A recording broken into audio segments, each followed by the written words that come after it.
죄책감. 죄책감에 대한 재미있는 이야기가 있습니다. 미국 인디언들이 전하는 옛 이야기에 따르면 모든 사람들의 마음속에 쇠조각이 있다고 합니다.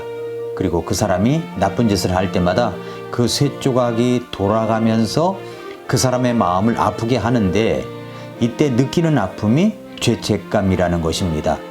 사람이 맨 처음 나쁜 일을 할 때에는 그 죄책감이 상당히 크지만 가면 갈수록 그 쇠조각의 날이 무뎌져서 죄책감을 덜 느끼게 된다는 이야기입니다.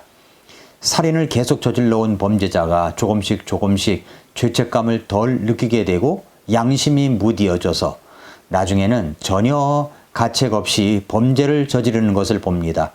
그래서 인디언들의 우화 같은 이 이야기는 귀담아 들을 필요가 있습니다. 그러나 여기에 무서운 함정이 있습니다. 어린 시절부터 부모로부터 늘 비난과 질책을 받아온 사람들은 이미 깊고 깊은 죄책감의 굴레에서 헤어나지 못하고 마음의 병을 앓고 있습니다.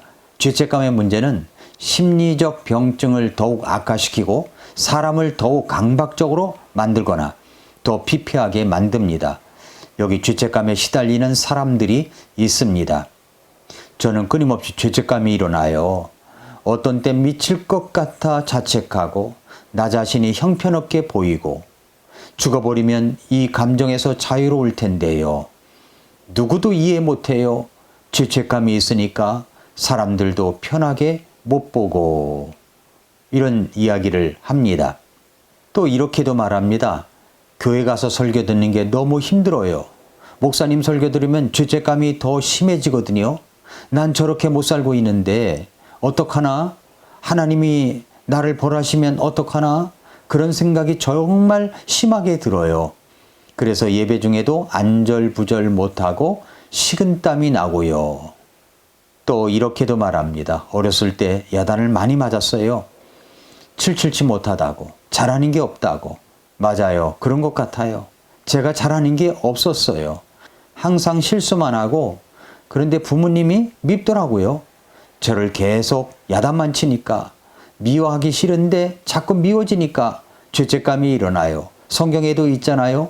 부모를 공경하라고. 그런 설교 들으면 제가 미치겠어요. 그래야 한다는 건 알겠지만 죄책감 때문에 더 힘들어요. 항상 모든 일에 자책해요. 심하게 자책해요.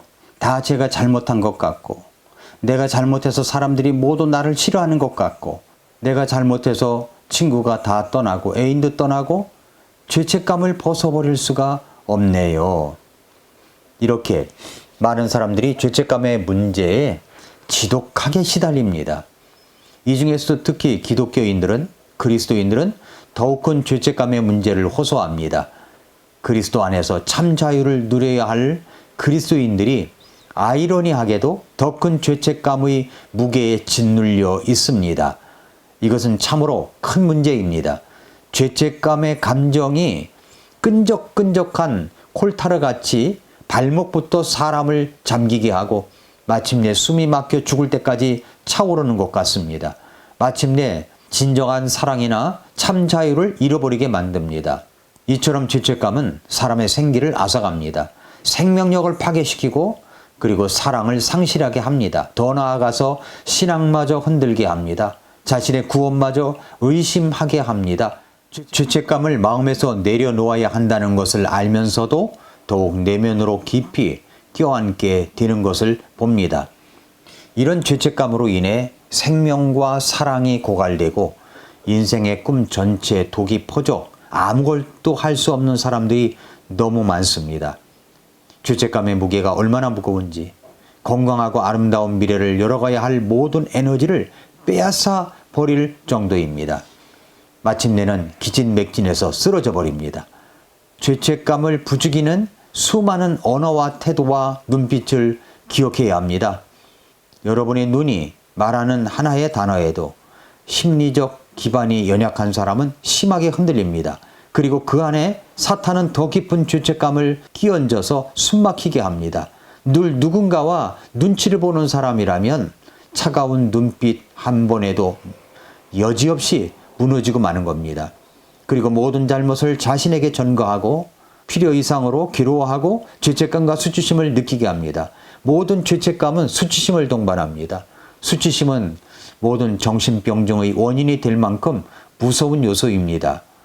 여러분의 차가운 눈초리가 쓱 지나가는 동안에 누군가는 죄책감과 수치심의 병을 앓게 될 것입니다. 그러므로 여러분의 눈빛이 차가워지지 않도록 늘 따스한 사랑의 열기로 데워두어야 합니다. 죄책감이 심하면 하나님의 용서도 인간의 용서도 수용할 수가 없게 됩니다. 늘 불안하고 초조하고 또 긴장된 삶을 살게 됩니다. 하나님은 우리에게 죄책감을 심어주는 분이 아닙니다. 우리가 연약하여 죄를 지을 수는 있지만 회개하면 곧 용서를 받습니다. 그리고 기억도 하지 않으십니다. 그러나 우리가 죄책감의 굴레에 매여 있으면 용서를 인정하지 못합니다. 그리고 더욱 큰 불행으로 자신을 몰고 가게 되는 것입니다. 그리고 그 안에는 지옥이 펼쳐지게 되는 거죠. 우리가 겪고 있는 죄책감과 문제 한번 들여다볼까요? 자, 그러면 첫 번째로, 그렇다면 죄책감이란 무엇일까요?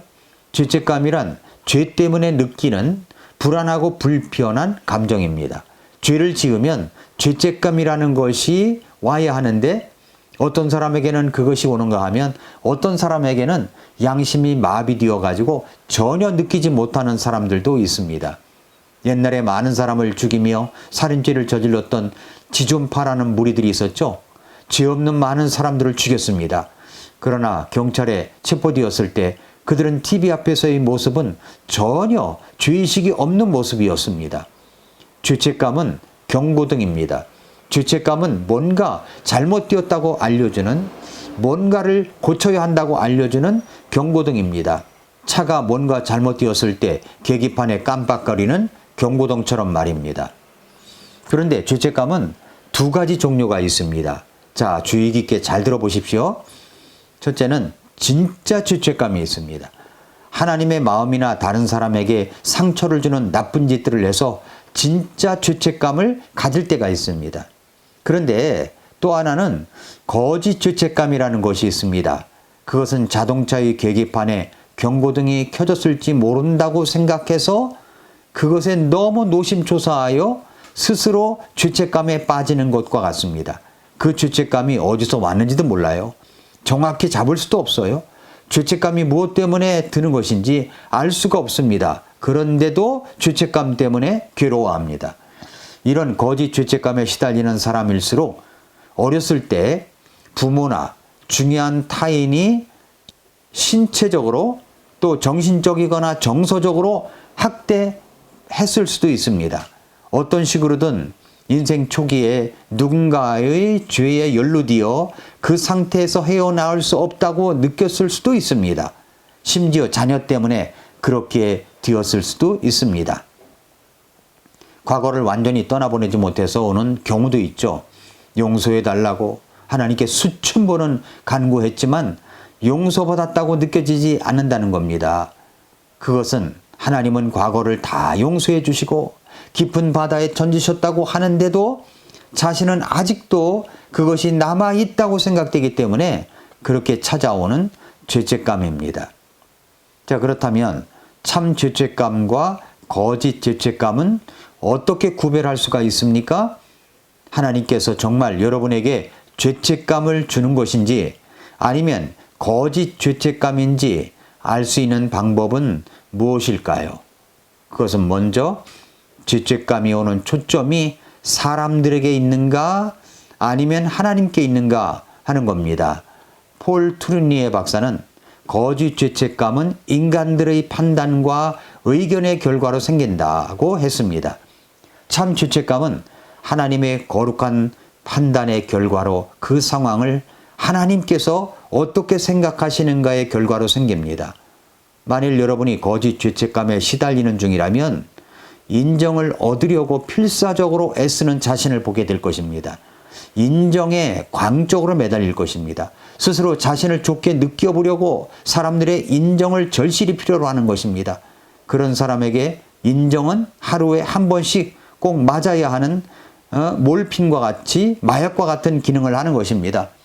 그리고 점점 그 분량이 늘어나야만 자신을 좋게 느낄 수가 있습니다. 그렇게 거짓 죄책감에 시달리다 보면 여러분의 삶은 완전히 탈진이 됩니다. 왜 그렇습니까? 나 자신의 기대를 충족시키려는 것만 해도 충분히 힘든데 게다가 다른 사람들의 기대를 충족시켜서 그들의 인정을 받으려 하기 때문입니다. 이런 걸 잘 구별해야 합니다. 나의 죄책감이 하나님에게서 오는 것입니까? 사람들에게 인정을 받으려고 하는 것에서 오는 것입니까? 자, 또 하나는 모호한가 구체적인가를 봐야 됩니다. 때때로 사람들은 죄책감에 대해서 짙은 안개처럼 깔려 있다고 생각합니다. 의심의 구름이 있다고 생각합니다. 그런데 그것이 어디에서부터 왔는지를 물으면 말하지를 못합니다. 그러한 것들은 사탄이 여러분에게 주는 것일 수도 있습니다. 하나님께서는 우리가 잘못한 것에 대해서는 정확하게 짚어주십니다. 하나님께서 우리가 잘못한 것을 지적해 주시고 바로 잡아 주실 때는 정확하게 짚어주시는 것입니다. 또 하나, 진짜 죄책감과 거짓 죄책감을 구별하려면 규칙인가 관계인가를 봐야 됩니다.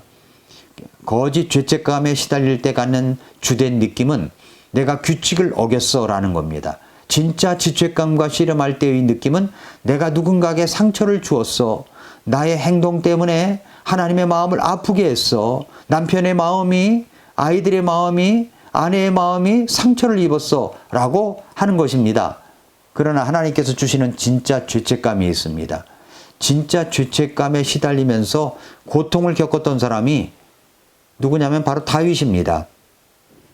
오늘 본문에 다윗의 심정을 기록한 말씀이 나와 있습니다. 다윗만큼 끔찍한 죄를 짓고서도 하나님의 사랑을 받은 사람은 아마 드물 것입니다. 또한 다윗만큼 자기가 지은 죄에 대해서 가슴 아파하며 통에 자복한 사람도 없을 것이라고 생각합니다. 다윗은 간음죄에다가 살인 교사죄까지 저질렀습니다. 다윗은 아주 간교하게 그것을 진행시켰습니다. 교만은 마음, 눈빛, 그리고 행동으로 이어진다고 했지요. 결국 그렇게 다윗은 우리아의 아내인 밧세바를 간음합니다. 그리고 그것을 무마시키기 위해서 여러 가지 시도 끝에 우리아를 전쟁터에서 일부러 죽게 합니다. 이렇게 큰 죄를 저질렀는데도 다윗은 밧세바를 궁으로 데리고 들어와서 자기 아내로 삼았고 아들까지 낳습니다. 그런데 이런 모습을 지켜보는 분이 계셨죠? 바로 하나님이셨습니다. 사무엘하 11장 27절 말씀에서 이렇게 말씀했습니다. 그러나 다윗이 행한 그 일을 주께서 기뻐하지 아니하시니라. 간음죄에다가 살인죄까지 저지르고도 도무지 죄책감을 느끼지 못하던 다윗에게 그렇게 보였죠. 하나님은 대언자 나단을 보내셨습니다. 그리고 비유를 통하여 자신이 얼마나 큰 죄를 범했는가를 깨닫게 합니다. 그제서야 다윗은 자기 죄의 중대성을 깨닫기 시작합니다.